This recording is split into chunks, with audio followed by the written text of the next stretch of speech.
गुरु गोविंद दो खड़े काको लागू पाओ। बलिहारी गुरु आपने गोविंद दियो बताए। ब्रह्मा जी के एक पुत्र हुए थे जिसको प्रजापति कहते थे। प्रजापति के जो है दो कन्या थी, पुत्री थी, एक दीति और एक आदिति। दीति से दानव हुए, राक्षस हुए, क्योंकि बड़ी पुत्री थी, अब बड़ी अहंकारी थी।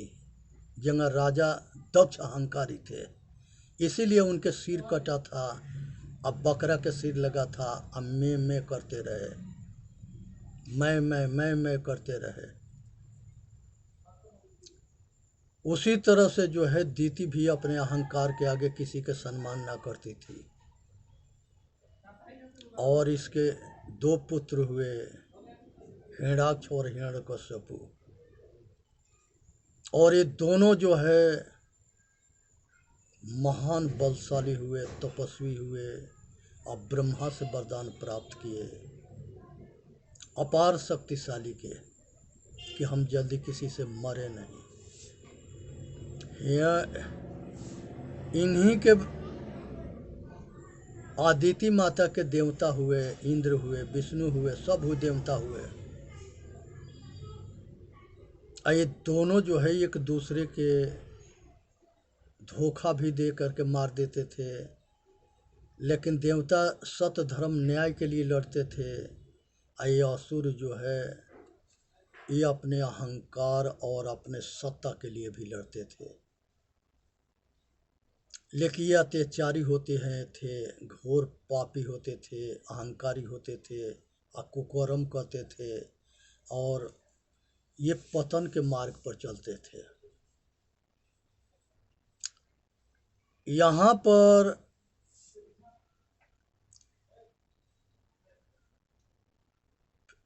एक कहानी आता है देवी भागवत में कि हिरण्याक्ष जो है पृथ्वी के पाताल लोक में ले जा करके विष्टा में छिपा दिया है। और भगवान विष्णु के लगे सब देवता ऋषि गए, ब्रह्मा जी के लगे गए, ब्रह्मा जी सब लेके विष्णु जी के लगे आए, शंकर जी के लगे भी आए। शंकर जी सब त्रिदेवा इकट्ठे हुए, विचार विमर्श किए। इनकी आपसी बैठक विचार विमर्श में हुआ, निर्णय हुआ। विष्णु भगवान बड़ा रूप धारण करके पाताल लोक से जा करके आई पृथ्वी के निकाल के लिए आए थे। उत्तराखंड के पहाड़ी में सब देवता रहते थे और सबके अपना अलग अलग राज्य था और सब पृथ्वी पर था। कैलाश, काशी, इंद्रपुरी, सब कुछ जो है उत्तराखंड के पहाड़ी में था। इन लोगों के पास पुष्पक विमान थे और राजा महाराजा थे। ये अपने उड़न खटोला पुष्पक विमान, जिस तरह से हवाई जहाज या हेलीकॉप्टर है आज के समय में, तो उस समय इन लोगों के पास भी ये सब था। पुष्पक विमान राक्षसों के भी पास था। कुबेर के जो है पुष्पक विमान रावण छीन लिया था जबरन। तो इसलिए जो है जिस वो कथाकार से हमने पूछा था सन 80 में कि गुरुदेव ये बताओ कि उस समय में दास चारों वेद के अध्ययन कर रहा था, काशी में गुरुकुल में पढ़ रहा था। सन 80 में ये वेद के अध्ययन कर रहा था, गुरुकुल में पढ़ रहा था।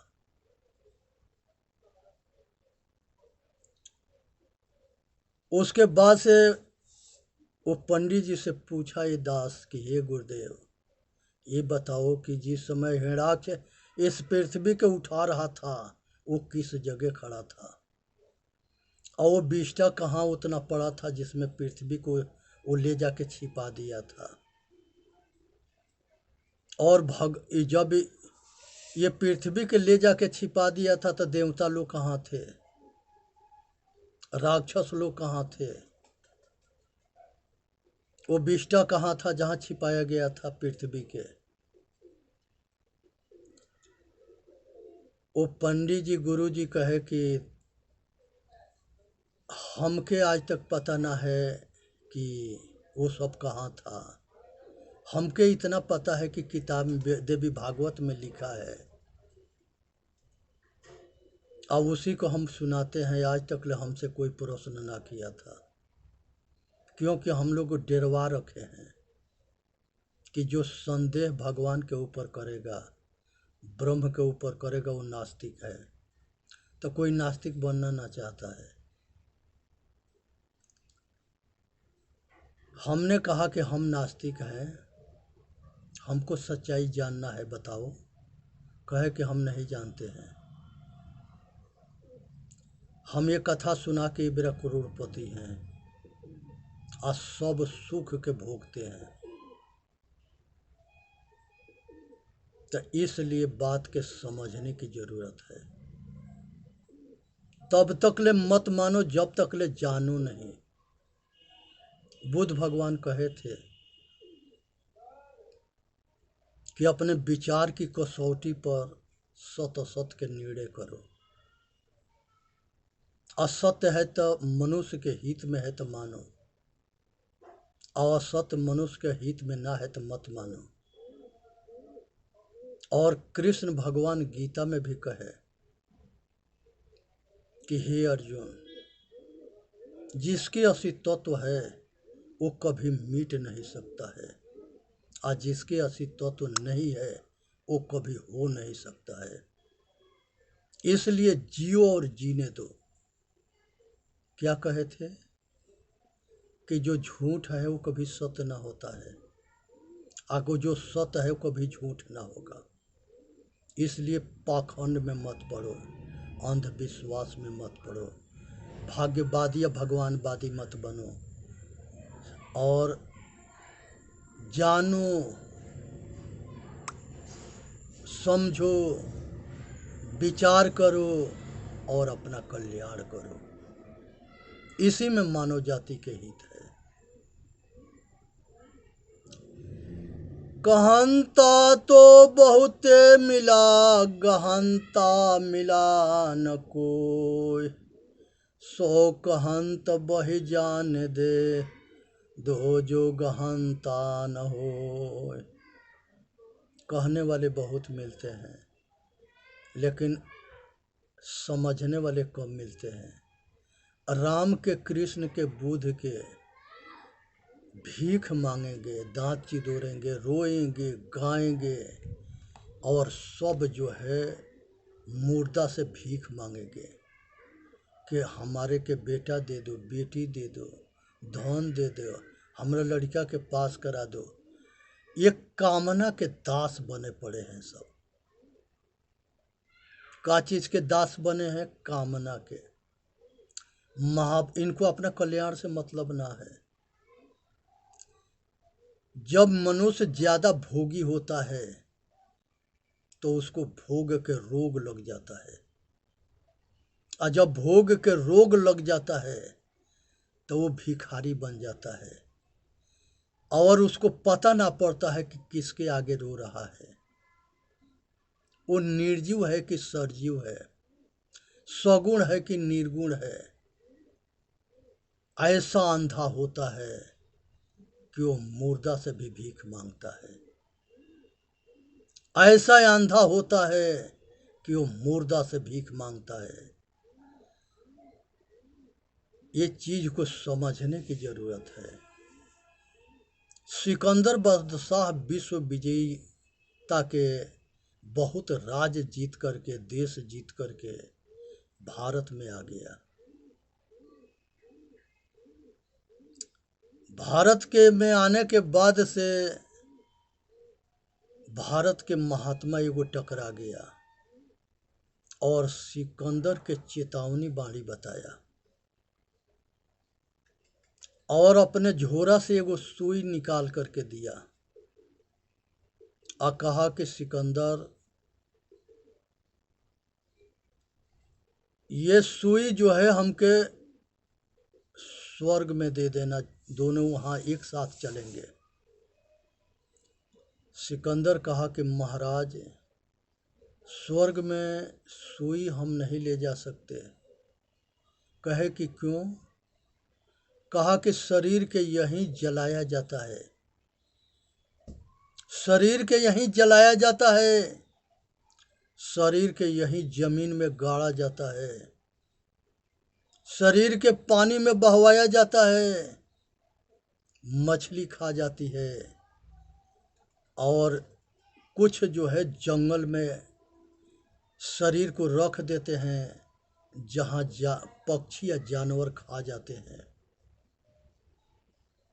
और पांचों तत्व में मिल जाता है। इसलिए हम सुई नहीं ले जा सकते।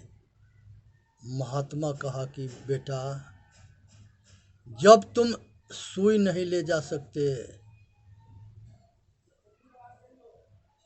जब तुम सुई नहीं ले जा सकते, तो इन लाखों और हजारों आदमी के गला क्यों काट रहा है?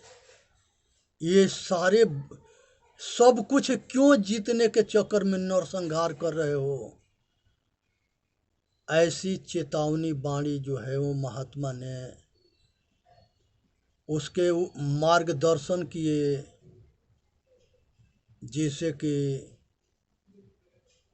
सिकंदर जो है सोचने पर मजबूर हुआ और उसने जो है निर्णय कर लिया कि वास्तव में इन नरसंहार में कुछ ना है।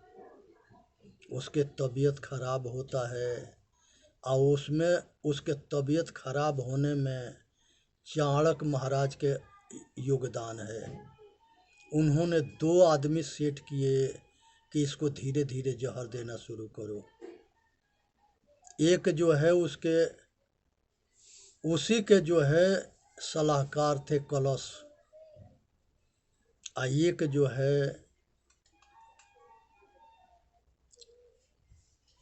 चंद्रगुप्त था, और भी थे। सब मिल करके उसको जो है भ्रमित कर दिए और वो धीरे धीरे रोगी हो गया और वो धीरे धीरे मरने के कगार पर पहुंच गया। यहाँ पर ये बताया जाता है कि सिकंदर ने कहा था कि अगर हम मरेंगे तो हमारा दोनों हाथ फैला दे के और दोनों हाथ पर लिख देना कि विश्व विजेता सिकंदर ये दुनिया से गया तो दोनों हाथ खाली था। क्या लिख देना है?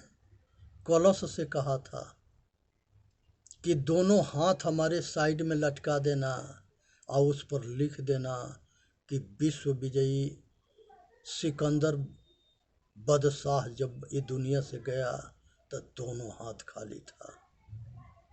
तो ये संसार में सबके दोनों हाथ खाली हाथ ही आता है और खाली हाथ ही जाता है।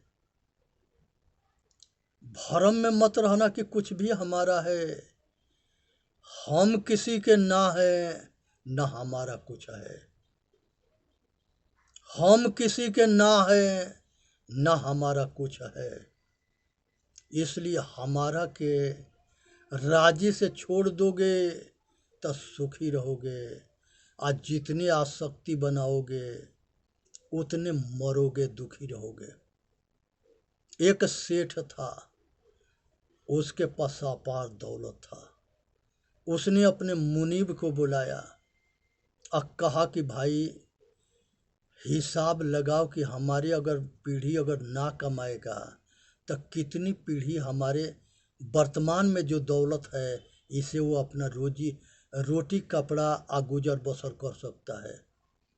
उसने 1 महीना के समय लिया और 1 महीना के बाद सेठ से कहा कि महाराज, 36 पीढ़ी 35 पीढ़ी आपके जो है अगर कुछ भी नहीं करेगी तो उसको सब सुख मिलता रहेगा, आसानी से उसके प्रवृत्ति हो जाएगा।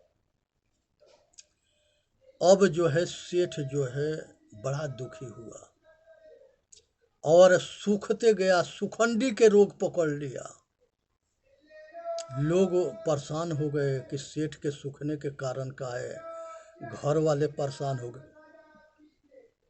सेठाइन बड़ा चतुर थी और सेठाइन जो है पारखी गुरु के शिष्य थी। पारखी गुरु जो है उसके पास गई और कही कि गुरुदेव सेठ जी बड़ा परेशान है और उनके दशा देखो आयाओ और कल्याण के कोई रास्ता बताओ। पारखी संत जो है सेठ के घर पर गए और सेठाइन साथ में थी और सेठ जी से पूछे पारखी संत कि सेठ जी परेशान क्यों हो रहे हो, क्यों सूख रहे हो, क्या दिक्कत है, क्या परेशानी है। सेठ कहे कि महाराज हमारे पास 35 पीढ़ी के गुजर होने भर के दौलत है, हम ये सोचते हैं कि 36 पीढ़ी क्या खाएगी। गुरु जी कहे कि आप अकेले 35 पीढ़ी की व्यवस्था कर दिए हो और जो आपके 35 पीढ़ी जो होगा वो नपुंसक होगा, निकम्मा होगा, कर्मशील नहीं होगा। सेठ के समझाए और सेठ के बात समझ में आ गया और सेठ जो है बताए कि देखो वो सामने कुत्ता बैठा है, उसके जा कर के 4 गो रोटी डाल दो। सेठ जो है वो कुत्ता के पास गए और 4 गो रोटी डाल दिए। कुत्ता जो है 2 रोटी खाया और 2 छोड़ के चला गया।